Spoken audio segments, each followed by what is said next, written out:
Prakash Tiwari typing coaching centre में विजय का पहला दिन था।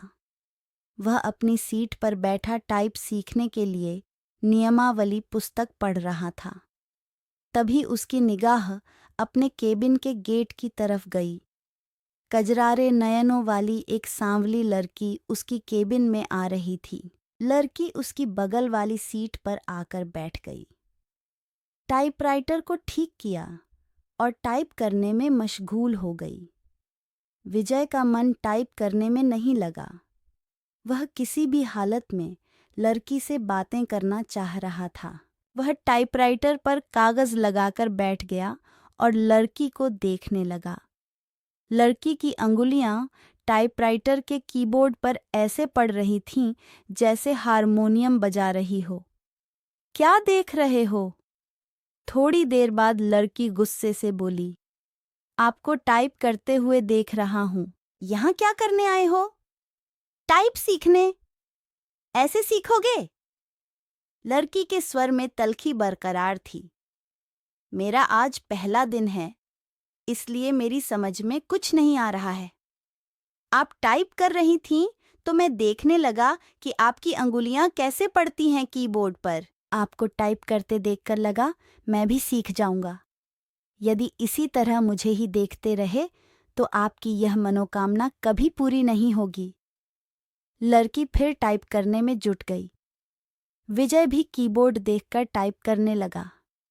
टाइप करने में उसका मन नहीं लग रहा था। वे बेचैनी सी महसूस कर रहा था। 10 मिनट बाद ही उसने टाइपराइटर का रिबन फंसा दिया। रिबन तो फंसेगा ही जब ध्यान कहीं और होगा। लड़की उसके टाइपराइटर को थोड़ा अपनी ओर खींचकर रिबन ठीक करने लगी। इसी बीच रिबन नीचे गिर गया। वह उसे उठाने के लिए झुकी तो उसके गले से चुन्नी गिर गई। रिबन उठाने के लिए विजय भी झुका था। उसकी निगाह अकस्मात ही लड़की के उरोजों पर चली गई। वह सकपका गया। लो, ठीक हो गया, लड़की ने कहा तो उसकी चेतना लौटी। लड़की फिर टाइप करने में लग गई, लेकिन विजय का मन टाइप में नहीं लगा। वह लड़की से बात करने की ताक में ही लगा रहा। मन नहीं लग रहा है? अचानक लड़की ने उससे पूछा तो बाँछें खिल गईं। लगता है कि सीख भी नहीं पाऊंगा। आसार तो कुछ ऐसे ही दिखते हैं। आपका नाम? विजय ने बात को बढ़ाने के लिए सवाल कर दिया। सरिता। अच्छा नाम है, लेकिन मुझे इस नाम से नफरत है। क्यों? कोई एक कारण हो तो बताए। यह कहते हुए सरिता अपनी सीट से उठी और पर्स कंधे पर टांगते हुए केबिन से बाहर निकल गई। विजय उसे जाते हुए देखता रहा। उसके जाने के बाद उसने टाइपराइटर पर डाली। टाइपराइटर उसे उदास लगा और दुनिया बदल गई। इसी दिन से विजय हवा में उड़ने लगा। रातों को छत पर घूमने लगा, तारे गिनता और उनसे बातें करता। चांदनी रात में बैठकर कविताएं लिखता। गर्मी की धूप उसे गुनगुनी लगने लगी। दुनिया गुलाबी हो गई तो जिंदगी गुलाब का फूल। आंखों से नींद गायब हो गई। वह ख्यालों ही ख्यालों में पैदल ही कई कई किलोमीटर घूम आता। अपनी इस स्थिति के बारे में उसने अपने एक दोस्त को बताया तो उसने कहा, गुरु, तुम्हें प्यार हो गया है। दोस्त की बात सुनकर उसे अच्छा लगा। अगले दिन विजय ने सरिता से कहा कि आप पर एक कविता लिखी है, चाहता हूं कि आप इसे पढ़ें। यह भी खूब रही, जान न पहचान, तू मेरा मेहमान। कितना जानते हैं आप मुझे? जो भी जानता हूं उसी आधार पर लिखा हूं। सरिता उसकी लिखी कविता पढ़ने लगी। सरिता, कल कल करके बहने वाली जलधारा लोगों की प्यास बुझाती, किसानों के खेतों को सींचती राह में आती है। बहुत बाधा फिर भी मिलती है सागर से। उसके प्रेम में सागर साहिल पर पटकता है। सिर उनके प्रेम की प्रगाढ़ता का प्रमाण। पूर्णमासी की रात में उठने वाला ज्वार भाटा सरिता है तो सागर है। सरिता के बिना रेगिस्तान हो जाएगा। सागर सागर के प्रेम में सरिता लांघती है पहाड़, पठार और मानव निर्मित बाधाओं को। कविता के नीचे उसने विजय की जगह सागर लिखा था। सरिता ने उसे देखा और कागज विजय की तरफ बढ़ा दिया।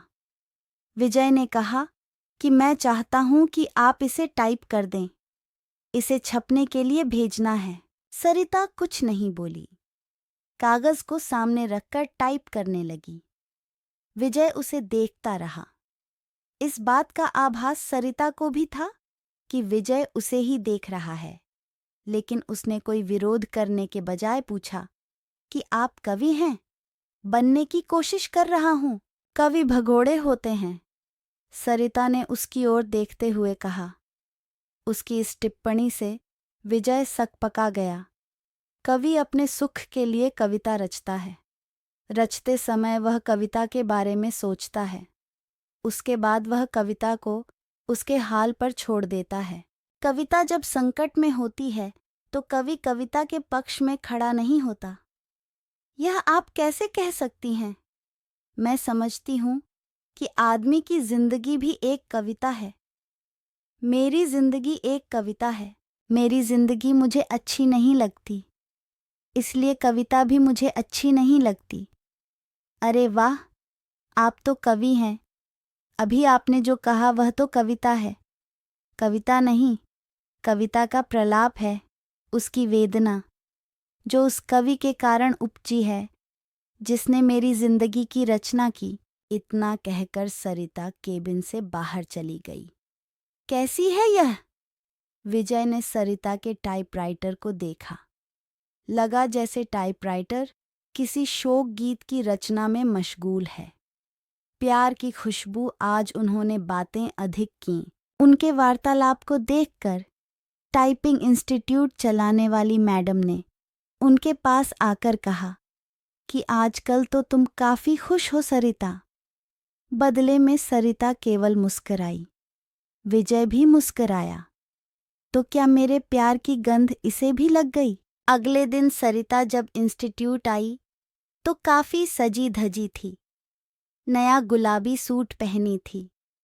बालों का स्टाइल बदला हुआ था। विजय को सरिता का यह बदला रूप अच्छा लगा। वह अपनी भावनाओं को दबा नहीं पाया।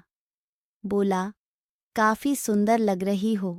जवाब में जब सरिता ने मुस्कुराते हुए थैंक यू का फूल जब उसकी तरफ फेंका तो उसकी इच्छा हुई कि वह खड़ा होकर नाचने लगे और जोर जोर से चिल्लाए कि उसे प्यार हो गया है। ग्रह नक्षत्रों की चाल आदमी जब निराश होता है या फिर लक्ष्य के प्रति उसकी स्थितियां साफ नहीं होती हैं तो वह धर्म और ज्योतिषी की शरण में चला जाता है।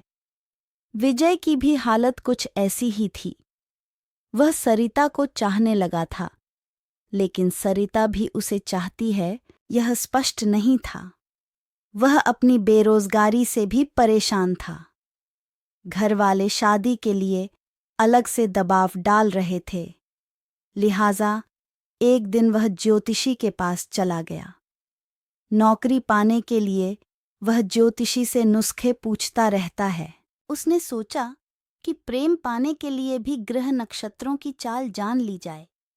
नौकरी के लिए तो ज्योतिषी कभी कहता है कि आपकी कुंडली में काल सर्प दोष है, जो आपके शुभ कार्यों में बाधक है।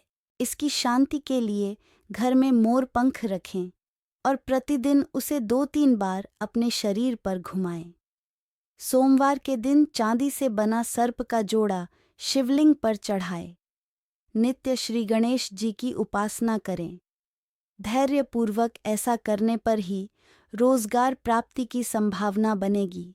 विजय ने अभी तक उसके बताए हर नुस्खे को आजमाया, लेकिन आज तक कोई संभावना नहीं बनी। शिकायत करने पर वह कह देता है कि आप पर भाग्य शुक्र की महादशा चल रही है। शुक्र के बलवर्धन के लिए शुक्रवार के दिन 5.5 रत्ती का ओपल चांदी में जड़वाकर दाहिनी मध्यमा में धारण करें।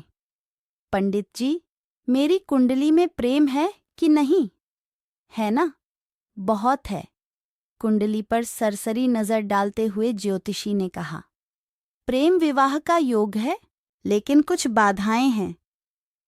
प्रेम विवाह में क्या लफड़ा है? आप पर शुक्र की महादशा चल रही है, जो अशुभ फलप्रद है।